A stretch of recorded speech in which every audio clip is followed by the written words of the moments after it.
Hello, everybody. Dragonfire here, and welcome to another one of my top 10 albums of the year. And we are on 1989. We're doing the final year of the 1980s. After this will be 1990, because I asked in a previous video, I asked, what do you want me to do, the 90s or the 70s? And I got a response back. I only got one response back. So, hey, leave a comment, like, share, subscribe, do all that stuff because it really helps out my channel. But I really do appreciate uh, the comment that was left in the last video requesting the 90s. So, we're going to go forward to 1990. But I'm still open to doing the 70s. I especially want to do 78 and 79. So I may go backwards and do 78, 79, but I definitely want to do 90, 91, 92 at least. So, um, but tell me what you want to see first. My next video will be 1990, but leave in the comments. Do you want to see 91 or 79? Do you want me to go backwards into the 70s or continue going forward through the 90s? Okay, but right now we're doing 1989, the final year, and I'm hoping for some votes, like I said. So, yeah, don't forget to like, share, subscribe, comment. Everything does make a big difference. So, I'm going to kick it off with some honorable mentions. Um, 1989, the grunge movement was starting to move in, bands that would be more popular in the 90s. So, of course, I've never been the biggest fan of grunge, but I do appreciate some of that. In 1989, that movement was just barely starting as far as some albums being put out. Two that come to mind for me are Nirvana. Their first album, Bleach, came out in '89. Of course, their most famous album would come out in 1991. But Bleach is still the beginning of Nirvana, so I want to mention that real fast. And also, Faith No More. Their album Epic came out in 1989. Um, and they were, I think, could be considered part of the grunge movement. All right. Alice in Chains, I think, may have put something out. I'm not including them, but um, anyway, um, I want to get on to my hair metal because 1989, a great year for hair metal. And I've got a bunch of honorable mentions here, actual physical copies to show you all. So this is XYZ, their self-titled album. Didn't make my top 10. And actually, I've got a surprise for you guys on this episode. It's not going to be a top 10. I just couldn't do it. I'm going to make it a top 12 for 1989. Yeah, you're getting two extra bonus ones besides all my honorable mentions. All right, how about Faster Pussycat and Wake Me Up When It's Over? Wake Me Up When It's Over for Faster Pussycat. How about Tesla with the great radio controversy? And we got Bonham, the disregard of timekeeping. We got Tora's debut, Surprise Attack. The Cult, Sonic Temple. Loudness. There was actually a hair metal movement in Japan. Loudness is probably the most prominent of the Japanese hair metal bands. Loudness with Soldier of Fortune came out in '89. How about MSG, their Save Yourself from 1989? This is a brand new one that I just got recently. DAD, I've heard about them from other channels on YouTube. Supposed to be really good. I'm still getting used to the band. I'm still listening to some of their stuff early, so it wasn't going to make my top 12, but very interesting so far. Yeah, this is their 1989 album, DAD, or Disneyland After Dark. and the album is called No Fuel Left for the Pilgrims. Okay, Mr. Big put out their self-titled album in 1989. I don't actually have the CD with me right now, but I do have a copy of Bad English. Their self-titled album came out in '89. Uh, Pretty Boy Floyd, uh, Leather Boys with Electric Toys. Um, this is, you can see on the side there, a Japanese edition of Leather Boys with Electric Toys. So yeah, Leather Boys with Electric Toys from Pretty Boy Floyd. How about Whitesnake, Slip of the Tongue?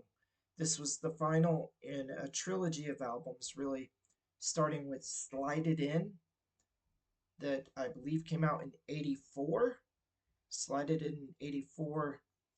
And then they had their self-titled album in 1987. Some people call it just self-titled or Whitesnake.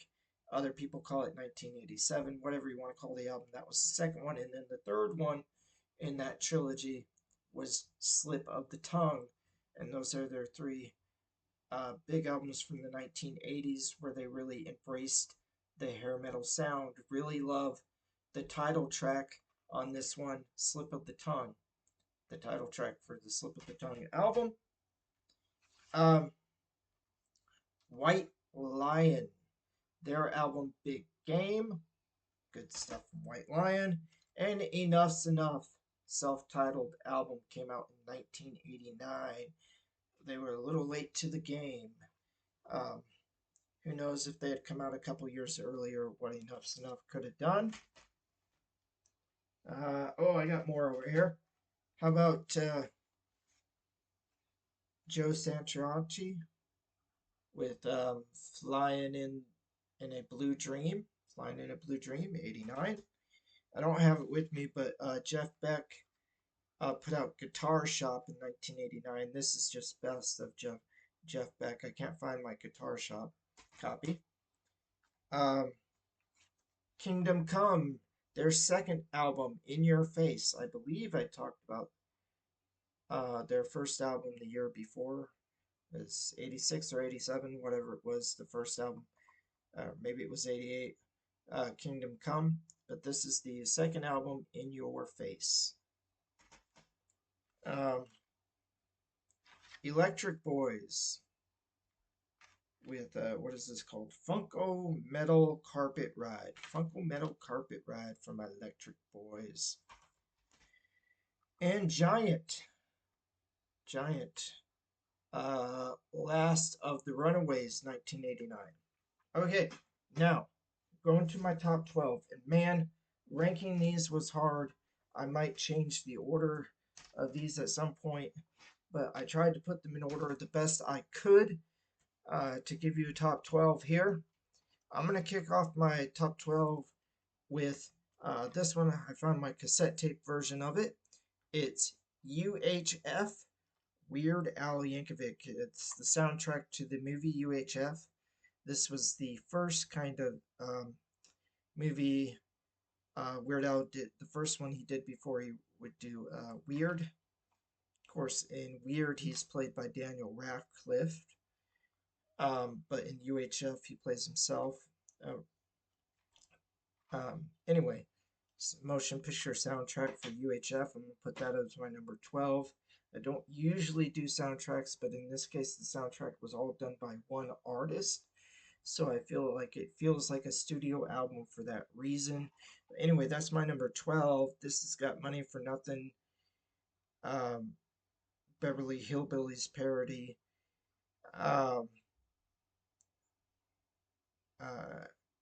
She Drives Like Crazy.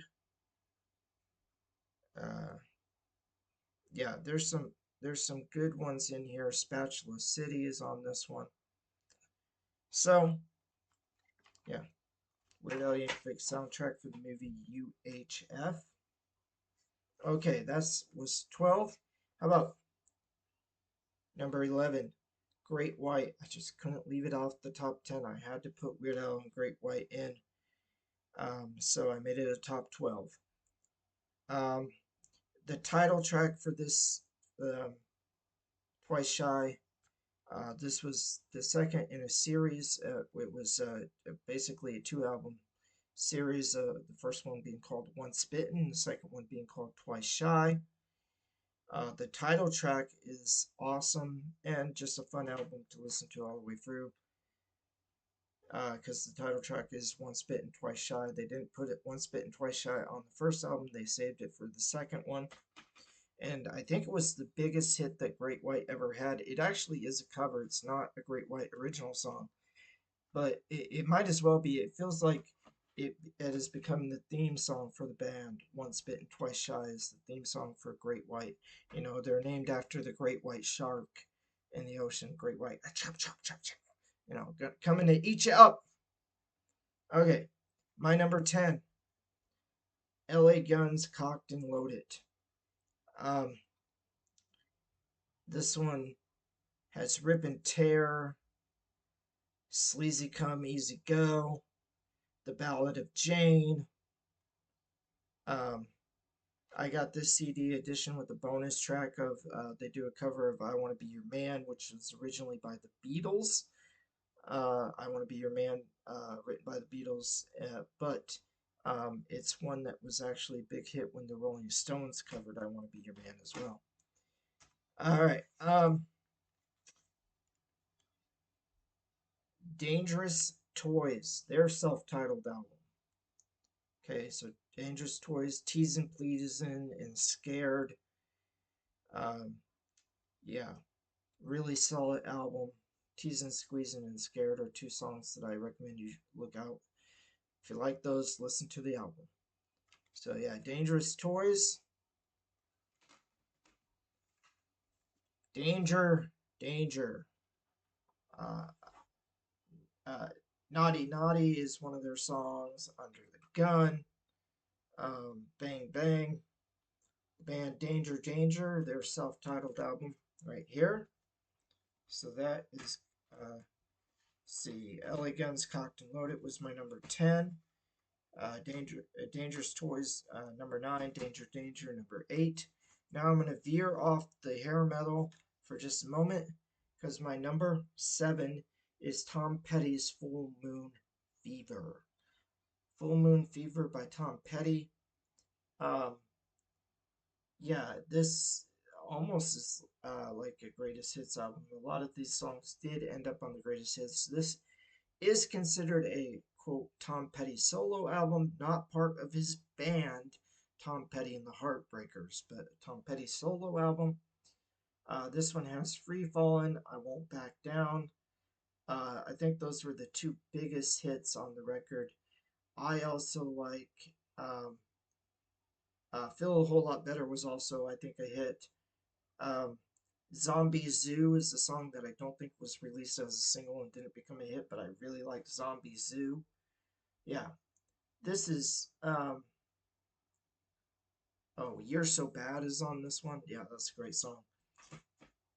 Good stuff. Tom Petty's best album, in my opinion, his best individual album. Give his greatest hits a try too. Um, Extreme. This is a band up until probably about a year, maybe 2 years ago. I only knew Extreme for more or less the song More Than Words, their song More Than Words. And that was a very big hit on their second album. But this is their first album, their self-titled album. And I the second album, other than the song More Than Words, when I first listened to it, didn't appeal to me as much. But the more I started to get into it, I think I'm liking the second album more and more. But this right here, the first album, is my favorite Extreme album. Uh, I love this thing. It's got Wind Me Up, Kid Ego. My favorite song on this is Mother. Mother Don't Want to Go to School Today. I know that's weird. Why would that be my favorite song? I don't know. I just love it. Uh, Play With Me, Rock Bye Bye. I mean, this album, I put it on. I listened to it from beginning to end, no complaints. Don't change a thing. This album is perfect the way it is.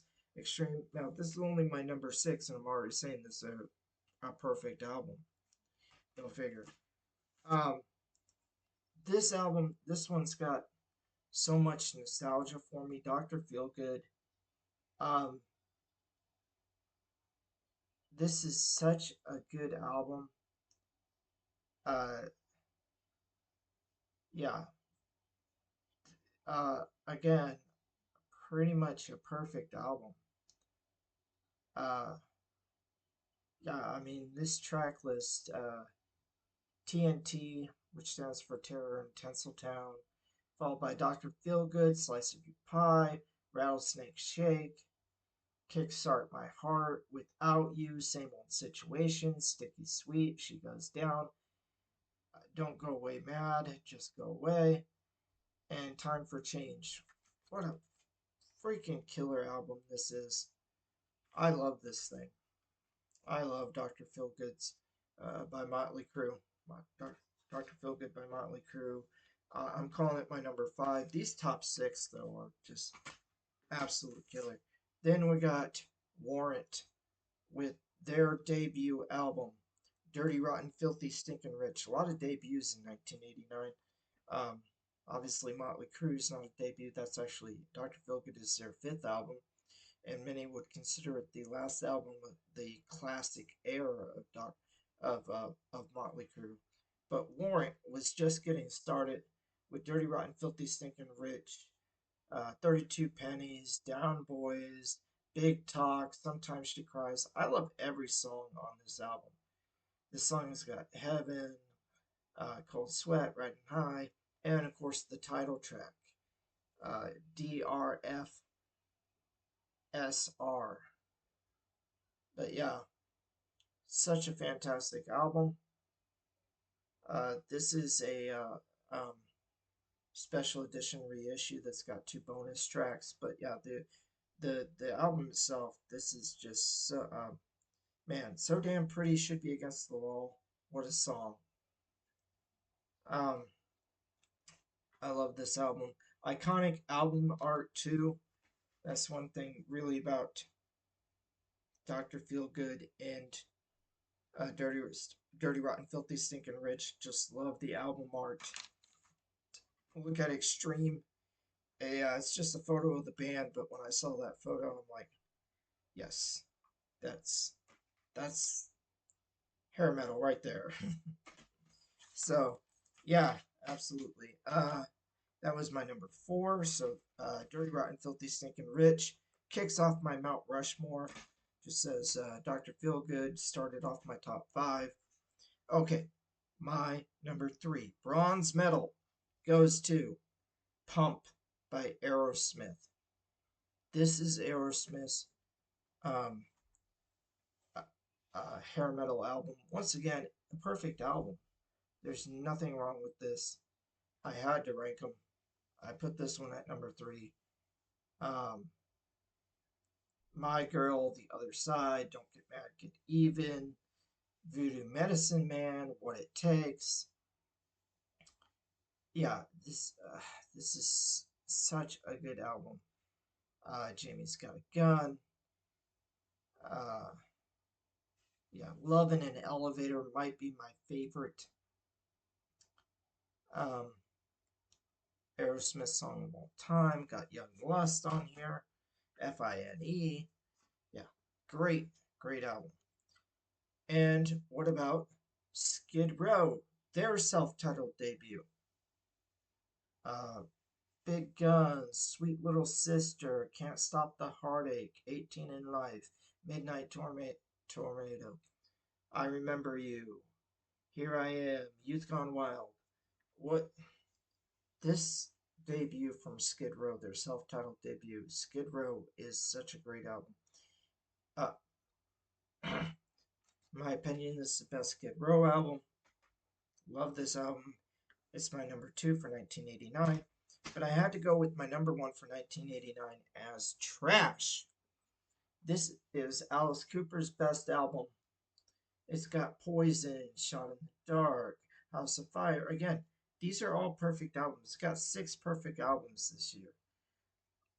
I'm Your Gun. I mean, yeah, this is perfect.